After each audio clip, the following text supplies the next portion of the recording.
So, off we go into the wild blue yonder. I'm really taking this whole like singing at the beginning of the video thing. I'm really taking it to heart. I know. But this is a Concorde jet die-cast model. It's 5.25 inches long.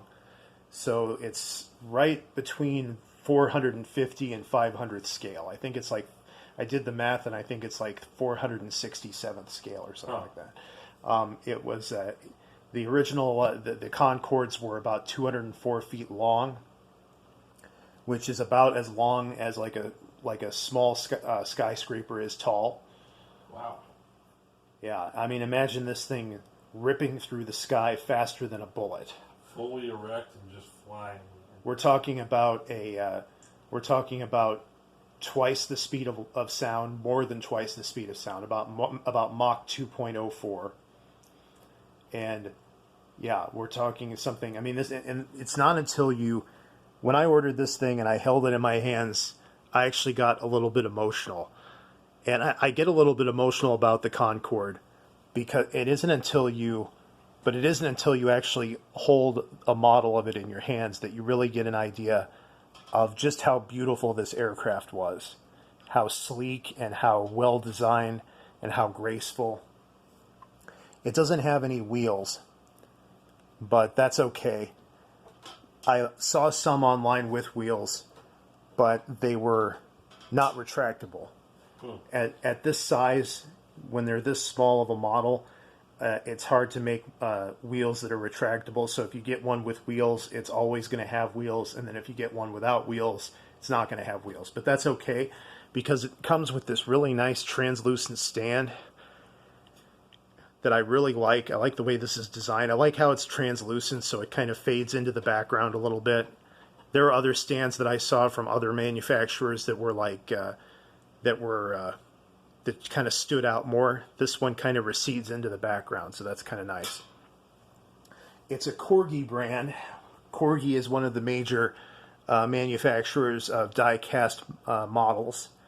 And this is the showcase collection. You can see it came in the original box. This is not an unboxing video because people always complain about unboxing videos. Like that's one thing that I learned really quickly is people complain about, oh, you didn't take it out of the box right, or like you didn't completely take it out, or that just you got to use a knife and really cut at it at a fine angle. It's almost like unboxing porn. Well, it's like a fetish. Yeah, it's like, oh yeah, break that seal. It gave me an idea of like what it must be like to be a cam girl. Oh, even though I have no sympathy for cam girls. Only like, boxes. Only boxes, yeah. If you want to see me unbox this, you got to go to my Only Boxes account. There's going to be some hot and steamy slicing going on. So here's the back of the box here, and it shows the different. They have the Wright brothers plane. They have like a World War II fighter plane. What makes this special, and you can see the plastic inside, like how it looked when I'm not going to put it back in, but you can see what it looked like, how it was in an angle in the plastic like that. But this is from the 100 Years of Flight collection, which makes this special because that was almost 20 years ago. Yeah, 2003. 2003. That was like one of the big anniversaries of my life, the 100th anniversary of flight. And so this model and this box, and you can see how good a shape the box is in, almost 20 years old. And I got this off eBay for $13.65. And that's shipping included. Wow. So pretty damn good deal, especially considering how collectible this is and how old it is and what a notable event it's from. So they are getting harder to come by. So, I have a history of like being able to buy something just before the price really shoots up. Like I've had other items that I've bought and it's like, wow, these are still kind of affordable, but they won't be for very long. But I'm going to show you what this thing looks like on the stand.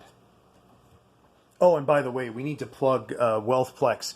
The Deviant Historian has a new channel, and it's kind of become your main channel, right? Like it's kind of, you've had channels before, but this one is more kind of, this is the one that you've started taking a little bit more seriously. Yeah, the Deviant Historian and Wealthplex are two separate people. Are they now? Yeah. So why don't we edit this? I think everybody believes that. This background looks totally different and all that stuff. So we'll edit this out so that it's just saying, "Hey, welcome to the Wealthplex channel," and all that. Because I'll put it in my diecast reviews, man. I'll be getting you some big ass views and getting you that airtime. They're gonna be like re-airing it. There's like unboxing and camcorder and all those guys. They're gonna love it. Well, I want this on my channel because I am very... No, you leave it. I can add it to the playlist. Yeah, because I am very fond of the Concorde jet. I said that it's actually something that I get a little bit emotional about, and that's true. And one reason is because it's a symbol of cooperation. This was a joint effort between British Airways and Air France. There was a big controversy about between the engineers, between the two camps, on whether to put an E at the end of Concorde, because the E would have a French look to it, like it would make Concorde look like a French word, whereas without the E it would look more British. And it ended up with the E, and I'm actually glad. I think it actually looks better with the E because it kind of matches with the gracefulness of the aircraft itself. The aircraft was very, very thin and narrow. The inside cabin was actually only about 9 feet across. It was basically like a long needle with wings. Huh. And I love the wings. That's one of my favorite things about it. Is I love the cape-like wings there. That they just look so much more aerodynamic than the wings on like a Boeing jet. They just look so sleek and they're just beautiful. And then the way you don't see it with this model, but the nose could actually like bend down while it was taking off and landing to make it more aerodynamic.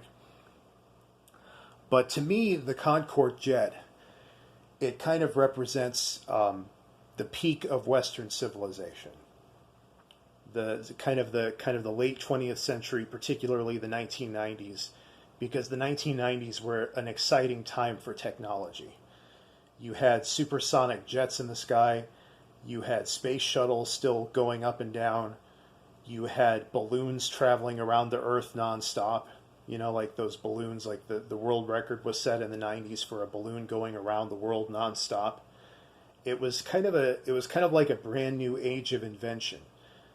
Kind of similar to how the 1890s were an age of invention and accomplishment and achievement in technology.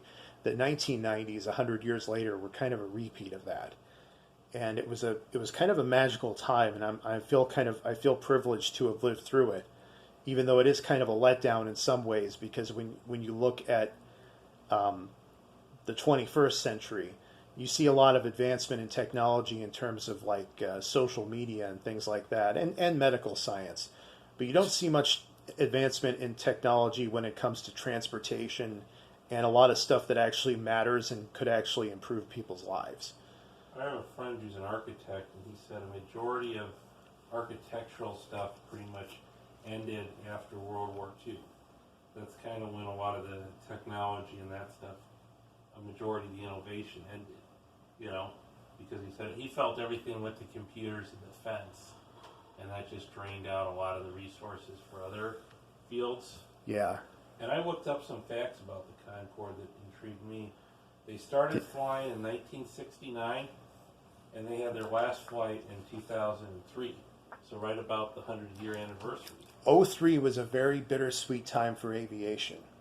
Thank you for mentioning that. Yeah. Because it was the last year of the Concorde's flying, and it was also the year of the Columbia disaster. Oh, yeah. And space shuttles flew for a long time after that. Like the last one landed in 2011, I think. Yeah. But it was still a very sad time because it was it was right around the time that they were starting to, like after the Columbia disaster, they decided to kind of dial back the space shuttle program, which is sad because the space shuttles, their success rate was almost exactly what they originally predicted. Yeah. In the early 80s, they predicted that they would have about a 1% failure rate, and that's about what they had. They lost 2. Yeah. Hundreds of flights, I think it was like 170 flights or so, they lost 2. Now, yeah. I'm not saying that that's not tragic for the people who lost people, but it's considering that you're going up into space and back and doing one of the most dangerous things a person can do. It's pretty much what they expected. Well, they knew the risk. I mean, those guys were ready and willing to die in the spaceship. Because, I mean, you're badass. You're an astronaut, man. You know how many people would be willing to die just to go up there once and not even make it down? Yeah. Millions. There'd be hundreds and thousands of people. This is I couldn't care less about going into space. Yeah, I don't care either. But this was some economic thing I looked up that was interesting. In 1997, a round-trip ticket from New York to London was $7,995. They said that would now be about $13,000 in 2020 dollars. Yep. And that it's more than 30 times the cost from what it would be through a non-Concorde. Yeah. And the price must have gone down a little bit because the site that I looked at, it was 1999 money. And they said in 1999, a one-way ticket was about $3,500, and then a round-trip ticket was you could get it for about $5,500. Huh. And then you could also get discount rates, but they weren't very common. But, the inside cabin wasn't terribly comfortable. Like I said, it was only about 9 feet across. But you have to remember, this thing could make it across the ocean, the Atlantic Ocean, in about 3 hours. Wow. That's like going from Iowa to Vegas. Exactly. You can make it about halfway across the country these days in a Boeing 737 in about 3 hours. In that same amount of time, this baby could make it across the Atlantic Ocean. You could go from New York to Paris in about 3.5 hours. Huh. Go from New York to London in about 3. It was something else, and it was only for the very wealthy and anyone who was crazy enough to spend the ticket. But it would be an unforgettable experience. And they did have some safety issues. There were a couple of accidents, and I think partly because they happened to rich people, the Concorde had to pay the price for that. Oh yeah, they had to be sacrificed. I thought a bunch of people who lived near airports bitched about the sonic boom, too. Yeah. Well, it's funny. I grew up on a farm in the Midwest, and we used to hear sonic booms all the time from military aircraft, Yeah. which you don't really hear much anymore. Like, the military has dialed back on the supersonic technology as well. Huh. But it never bothered me that much, personally. Yeah. But to me, what's interesting about this is I think there's really kind of been a disruption in regards to the ultrasonic flight because of all the telecommunication technology. Because so many people could just use a cell phone or FaceTime or whatever, and then that really ate into a lot of the airlines' profits and that.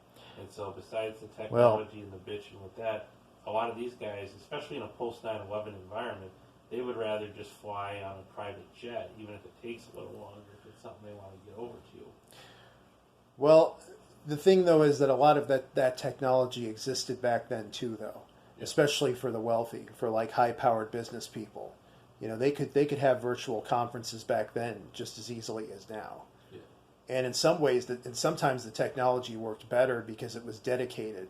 It wasn't like, just the standard. It wasn't like a Zoom meeting. It was like it was built-in conference, satellite connection. Yeah. So yeah, I don't know. It's funny. I mean, I do consider it as a kind of like a weird case of regression in technology. Yeah. But I mean, it's just one of those things.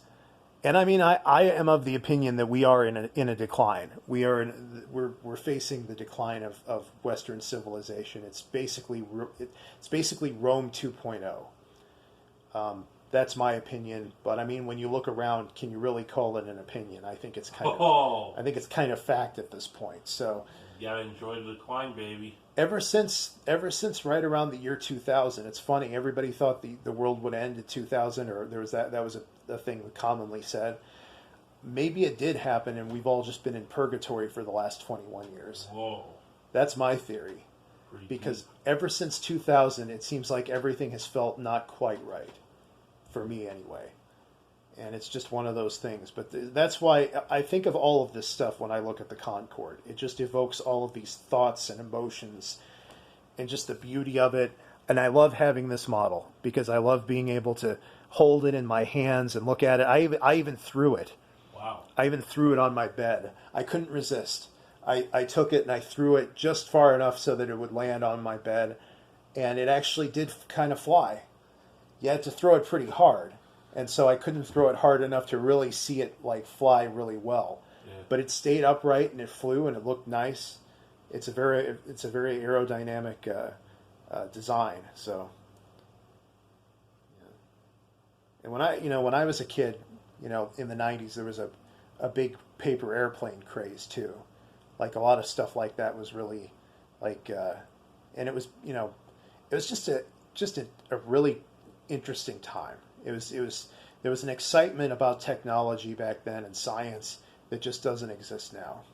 Well, I think because the internet really commercialized then, and cell phones were really new, and it just felt we were going to be on this new dawn of an era of where everything's possible. Yeah. And then over the last 20 years, it's like, we went from dial-up to DSL. Now we got fiber. Now we got, it's just incremental improvements. There's no huge, Well, and all that technology is being used frivolously. It's all like Netflix and cam girls and shit. TikTok and bullshit. Yeah. And stupid games. I don't know. Is Xbox still a thing? Oh, now this is how the Captain